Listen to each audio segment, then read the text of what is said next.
다 함께 매일 드리는 기도를 드리심으로 5월 23일 새벽 기도를 하나님께 올려드리겠습니다.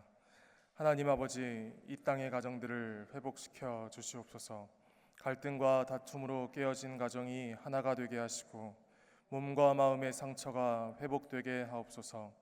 홀로 사는 이들과 함께하여 주시고 가난한 이들을 돌보아 주시옵소서.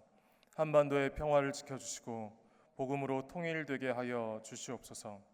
교회와 가정에서 믿음의 대가 잘 이어지게 하시고 성령님의 인도하심에 따라서 저희 교회의 신앙 지도 원칙인 경건한 복음주의 신앙의 육성, 성서적 생활 윤리의 훈련, 교회 연합 정신의 구현, 세상에서 하나님 공의의 실현에 힘쓰게 하옵소서.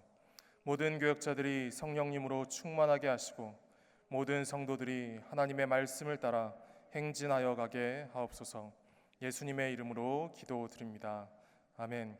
다 함께 찬송가 314장 함께 찬양하시겠습니다.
오늘 하나님께서 저에게 주신 말씀은 구약성경 시편 45편 말씀입니다.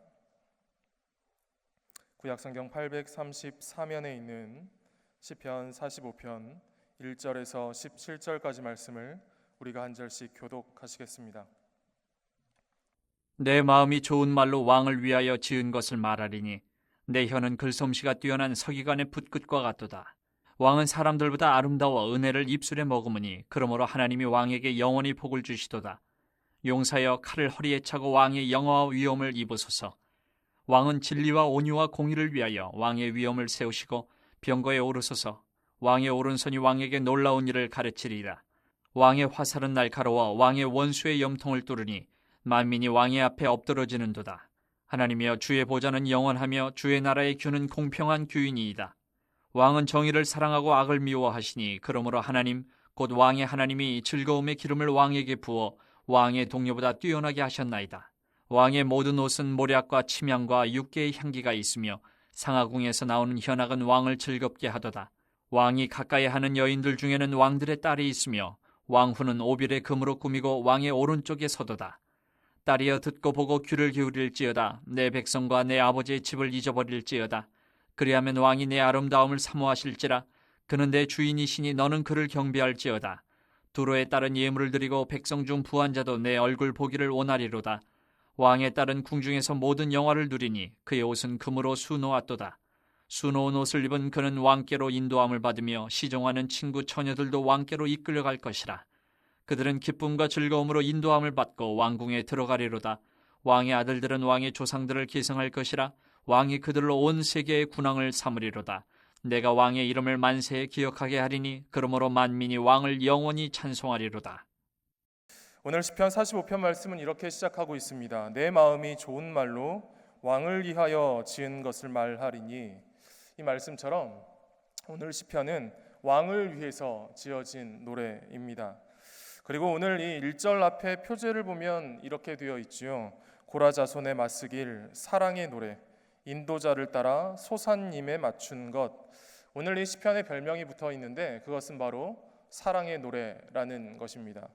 그러니까 생각을 해보시면 이제 주인공은, 오늘 시편 45편의 주인공은 왕이고 왕의 사랑의 노래다. 그렇다면 오늘 이 시편 45편의 내용이 무엇이겠습니까? 왕의 결혼식을 축하하는 것이 오늘 시편의 내용인 것입니다. 그런데 성경에 이런 노래가, 왕을 위한 노래가 실린 이유가 무엇일까요? 이 아가서의 말씀과 같이 여기서의 왕이 단순한 사람 왕을 가리키는 것이 아니라 메시아이신 예수 그리스도를 뜻하는 것이기 때문에 그렇습니다. 그렇다면 오늘 이 시편에서 왕, 진정한 왕이신 예수님은 어떤 모습으로 그려지고 있습니까? 우리 2절 말씀 다시 한번 함께 읽어보시겠습니다. 왕은 사람들보다 아름다워 은혜를 입술에 머금으니 그러므로 하나님이 왕에게 영원히 복을 주시도다. 아멘. 여기서 왕은 아름다우신 분, 입술에 은혜를 머금으신 분이라고 말씀을 하고 있지요. 그리고 4절 말씀도 함께 읽어보도록 하겠습니다. 왕은 진리와 온유와 공의를 위하여 왕의 위엄을 세우시고 병거에 오르소서. 왕의 오른손이 왕에게 놀라운 일을 가르치리이다. 아멘. 여기에서 왕은 진리와 온유와 공의를 위해서 싸우시는 분이시다 말씀을 하고 있습니다. 성도 여러분, 이런 말씀들과 같이 예수 그리스도를 우리들 인생의 진정한 왕으로 모시는 그런 우리들 모두가 될 수 있기를 간절히 바랍니다. 세상 그 누구보다도 그 무엇과도 비교할 수 없는 아름다우신 분으로 예수님을 참 귀하게 우리 마음 가운데 모셔드리는 그런 우리들 되기를 원하는 것입니다. 그리고 또 한 가지는 왕이신 예수님께서 우리 인생의 길을 진리와 공의로 인도하신다는 그 사실을 또한 믿으시기를 바랍니다. 사실 우리들 인생의 그 성패는 이 두 가지 기준에 따라 결정적으로 나뉘게 된다라고 보아도 과언이 아닐 것입니다. 첫 번째는 예수님을 믿고 그분을 인생의 왕으로 모셔드리느냐, 이것에 따라서 구원의 문제, 이 영생의 문제가 결정이 되는 것이지요. 영접하는 자, 곧 그 이름을 믿는 자들에게는 하나님의 자녀가 되는 권세를 주셨으니 이런 이 요한복음의 말씀과 같이 예수님을 믿고 모셔드리는 이들에게 구원의 길, 영생의 길이 열려지게 되는 것입니다. 그런데 그렇게 구원 얻은 것으로 우리들 인생이 끝이 나는 것입니까? 아니지요. 구원을 얻고 하나님의 자녀가 된 이후에는 우리가 어떤 삶을 살아가느냐 하는 이런 중요한 문제가 남아있게 됩니다. 여러분, 어떤 인생이 복된 인생입니까? 예수님의 인도하심을 잘 받는 인생이, 예수님의 인도하심을 잘 따라가는 인생이 진정으로 복된 인생인 줄로 믿습니다. 제 인생을 돌아보면 하나님께서 제가 원하던 일들을 참 많이 막으셨던 때가 있었습니다. 열심히 기도했는데 제 뜻대로 되지 않게 하시는 것이지요. 그런데 지금 생각을 해보면 하나님께서 그때 막아주셔서 얼마나 다행인지 모릅니다. 그때 제 생각대로 됐으면 큰일 날 뻔한 일들이 참 많았습니다. 그래서 이제는 너무도 잘 알고 있는 것이지요. 이제는 제 뜻대로 일이 풀리지 않는다라고 해서, 기도가 들어지지 않는다라고 해서 많이 충격을 받지도 않습니다. 저희 생각이 아니라 하나님의 뜻대로 인도하심을 받는 길이 진짜로 잘 되는 길이라는 것을, 그게 진정으로 평안한 길이라는 것을 너무도 잘 알고 있기 때문입니다. 그래서 지금도 항상 이렇게 기도하는 것이죠. 제 성품과 성격과 저희 약점까지도 너무도 잘 알고 계시는 하나님, 저를 긍휼히 여겨 주십시오. 제 인생의 길에 주님의 빛을 비추어 주십시오. 중요한 인생의 순간들마다 하나님 보시기에 가장 선한 길로, 가장 아름다운 길로 인도해 주십시오. 이렇게 기도하게 되는 것입니다. 지금 이곳에 계신 여러분들, 새벽에 예배를 드리시는 여러분들은 이미 예수님을 인생의 왕으로, 나의 구주로 모셔드린 분들이신 줄로 믿습니다. 여러분들의 삶의 길 위에 진리와 공의로 인도하시는 주님의 그 선한 인도하심이 늘 언제나 함께 하시기를 간절히 기원드립니다. 때로는 내 뜻대로 인생의 길들이 잘 열려지지 않고 내 생각대로 인생이 풀리지 않는다 할지라도 우리를 가장 좋은 길로 인도하시는 예수님, 우리의 삶의 모든 일들이 합력하여서 선하게 이루어지게 하시는 그 하나님의 은혜가 여러분들의 삶의 자리에 가득하시기를 간절히 기원드립니다. 오늘 45편 말씀에서 이렇게 왕은 예수님이라고 말씀을 드렸습니다. 그렇다면 왕과 결혼하게 되는 왕의 신부는 누구일까요? 바로 예수 그리스도의 신부된 성도, 교회 공동체라고 볼 수가 있습니다. 그런데 오늘 말씀에서 왕의 신부에게 주는 그런 말씀이 있습니다. 우리 10절과 11절 말씀 함께 읽도록 하겠습니다. 딸이여, 듣고 보고 귀를 기울이를지어다. 내 백성과 내 아버지의 집을 잊어버리를지어다. 그리하면 왕이 내 아름다움을 사모하실지라. 그는 내 주인이시니 너는 그를 경배할지어다. 아멘. 딸이여 라고 부르고 있죠. 왕의 신부를 가리키는 말입니다. 왕의 신부는 무엇을 해야 합니까? 먼저는 자기 백성과 자기 아버지의 집을 잊어버려야 합니다. 이제 왕의 신부라고 하는 새로운 신분이 되었으니 옛날의 신분, 옛날의 모든 것들은 다 잊어버려야 한다라는 것입니다. 성도 여러분, 예수님을 우리 인생의 왕으로 모시고 우리가 해야 할 그 첫 번째는 우리의 옛 습관을 다 내려놓는 것일 것입니다. 하나님께서 이스라엘 백성들을 왜 40년 동안 그 광야를 돌아다니게 하셨습니까? 그들의 죄 때문이었지요. 특별히 하나님을 온전히 신뢰하지 못하는, 하나님을 온전히 믿지 못하는 이스라엘 백성의 죄 때문이었습니다. 그들은 하나님께서 가나안 군대를 이기지 못하실 것이라 생각을 하였지요. 그들과 싸우는 것은, 가나안과 싸우는 것은 죽으러 들어가는 것이나 마찬가지라고 생각을 했습니다. 그래서 하나님이 인도하시는 그 가나안으로 들어가는 그 길 대신에 자기들의 지도자를 뽑고 애굽 옛날의 삶으로, 이전의 삶으로 다시금 돌아가려고 했습니다. 말하자면 광야에 나온 이 이스라엘 백성들은 아직도 그 애굽의 노예 근성을 벗지 못한 것입니다. 자기들은 이미 하나님께서 구원해 주셔서 자유의 몸이 되었는데, 애굽이 아니라 지금 자유의 땅에 그들이 있는데도 불구하고 아직도 애굽의 노예처럼 생각하고 애굽의 노예처럼 살려고 하는 것입니다. 여러분, 그 증거가 무엇입니까? 그 이스라엘 백성들이 모세가 시내산에 올라갔을 때 우상을 만든 사건, 여러분 기억하실 것입니다. 그때 이스라엘 백성들이 금송아지를 만드는데요, 애굽 사람들이 소를 우상으로 섬겼다라고 합니다. 이스라엘 백성들은요, 우상을 만들면서도 자기 주인들, 애굽 사람들이 섬기는 소까지는 만들지 못하고 송아지 정도만 만들어서 섬기려고 하였던 이런 지긋지긋한 노예 근성에 젖어 있었던 것입니다. 그런 이스라엘 백성들의 노예 근성을 하나님께서 그 40년 광야 생활로 다 씻어버리시는 것이지요. 여러분, 생각해보면 우리에게도 노예 근성이 남아 있을 수 있습니다. 하나님을 믿고 예수님을 내 인생의 주인으로 모셔드렸는데도 자꾸 애굽을 그리워하고 옛날을 그리워하는 우리 안에 악한 본성들이 남아 있을 수가 있습니다.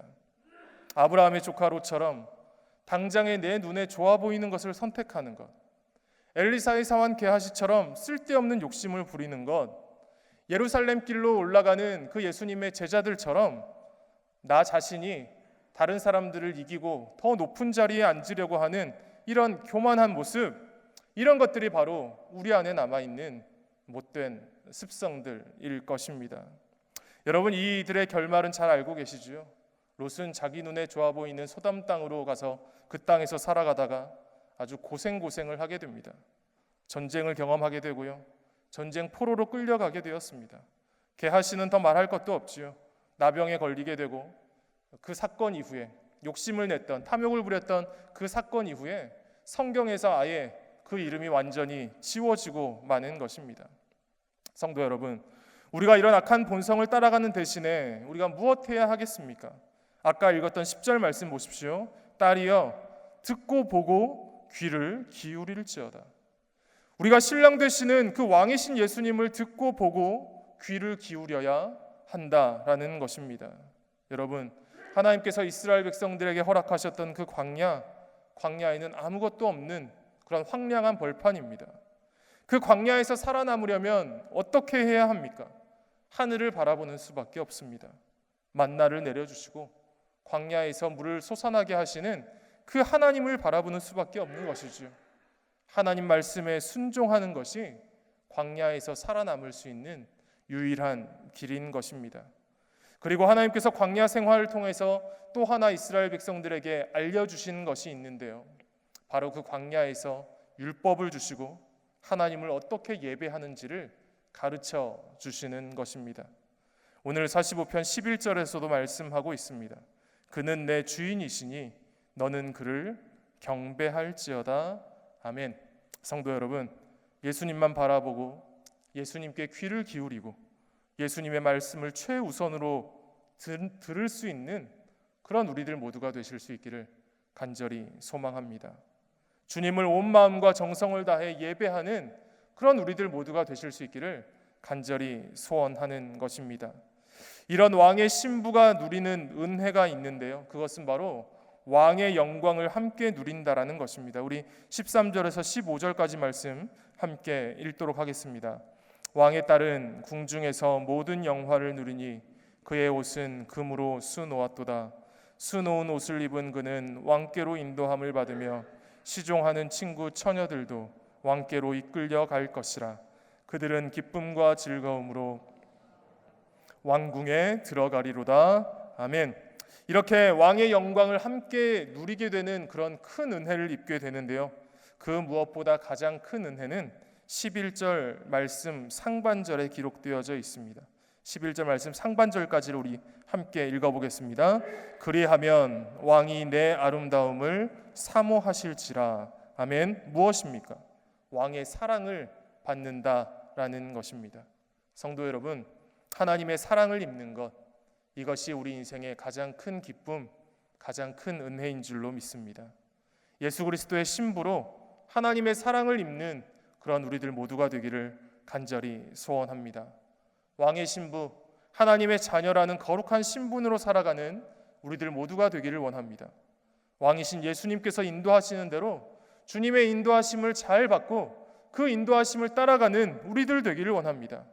오늘 이 하루도 예수님과 누리는 그 사랑의 관계 안에서 주님 주시는 풍성한 은혜, 주님으로 인한 풍성한 삶을 누리시는 영락의 모든 성도님들 다 되시기를 이 시간 간절히 기원합니다. 함께 기도하시겠습니다. 하나님 아버지, 부족한 저희를 예수님의 신부로 삼아주시고 아버지의 자녀 되게 하시니 참 감사를 드립니다. 예수님을 저희 인생의 진정한 왕으로 모시고 예수님을 바라보며 예수님의 말씀을 들으며 아버지 하나님을 경배하며 살아가는 저희들 되게 하여 주시옵소서. 아버지 하나님, 오늘도 하루의 첫 시간을 하나님께 드리며 간절한 마음의 소원, 기도의 제목들을 가지고 나와왔습니다. 얽히고 설켜 있어서 저희의 힘으로 어찌할 수 없는 저희 인생의 문제들에 간섭하여 주시옵소서. 저희의 오랜 질병을 고쳐주시옵소서. 경제적인 어려움으로 막막한 이들에게 해결의 실마리를 풀어주시고 물질의 복을 더하여 주시옵소서. 특히 저희의 자녀들이 믿음의 사람들이 되게 하여 주시고 하나님께 간절히 기도하며 성령 하나님과 동행하는 기도의 사람 되게 하여 주시옵소서. 하나님 아버지, 오늘도 주님과 동행하는 거룩한 날 되기를 소원합니다. 세상의 그 어떤 즐거움보다 예수님의 사랑을 받는 그 즐거움, 그 기쁨으로 충만한 저희들 되게 하여 주시고, 세상 그 무엇도 부럽지 않은 주님으로 만족해하는 오늘 이 하루가 되게 하여 주시옵소서. 우리 구주 예수 그리스도의 이름으로 기도드립니다. 아멘. 이 시간 함께 합심하여 기도하실 때 첫 번째는 예수님을 진정한 왕으로 모시고 예수님께 집중하게 하여 주시옵소서. 오늘도 주님만을 바라보며 주님의 사랑으로 충만하게 채움받는 기쁨의 하루 되게 하여 주시옵소서. 위임 목사님의 기독교 TV와 라디오 설교 방송을 통하여서 상한 심령들이 회복되게 하여 주시옵소서. 영락사회복지재단, 영락어린이집, 영락보린원, 애니아이집, 경로원, 요양원, 모자원, 합실어린이집, 주간보호센터, 용산장애인복지관이 소외된 이웃들을 위한 복음의 통로가 되게 하여 주시옵소서. 함께 합심하여 기도하시고 개인적으로 가지고 나오신 기도 제목들 가지고 계속 기도하며 나아가겠습니다. 사랑과 은혜와 보좌 하나님 감사를 드립니다. 오늘 이 새벽에도 주님 앞에 나와 기도하며 이 하루를 시작하게 하십니다. 감사를 드립니다. 주님, 예수 그리스도를 저희들 인생의 진정한 왕으로 모시는 저희들 모두가 되기를 간절히 소원합니다.